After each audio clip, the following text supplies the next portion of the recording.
Səfərbərlik və hərbi xidmətə çağırış üzrə Dövlət Xidmətinin sabiq rəis müavini general-mayor Novruzəli Orucovun oğlu Rüstəm Orucovun keçmiş sevgilisini təhdid etdiyi iddia olunur.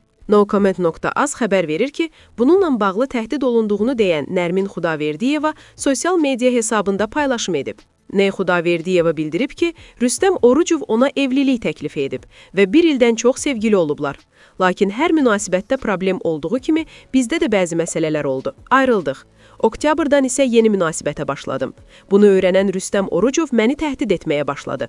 O bunu həzm etməyərək evimizə gəlib maşınıma ziyan vurur. Məni təhqir edib, haqqımda negativ fikirlər səsləndirib. Bugünə qədər polisə şikayət etməmişəm. Dünən isə mənim adımdan fake profil açaraq özünə ondan ötürü darıxdığımı yazıb və hazırda münasibətim olduğu insana göndərib. Təbii ki, burada məqsəd bizim münasibətimizi bitirmək olub. Artıq canımdan bezmişəm, yaşamaq istəmirəm. Keçmiş məmurun övladı olduğuna güvənib məni əzməyi düşünür. Qeyd olunan məsələ ilə bağlı artıq Nərmin Xudaverdiyeva polisə müraciət edib. Müraciət əsasında araşdırma aparılır. Xatırladaq ki, Rüstəm Orucov Səfərbərlik və hərbi xidmətə çağırış üzrə Dövlət Xidmətinin sabiq rəis müavini general-mayor Novruzəli Orucovun oğludur.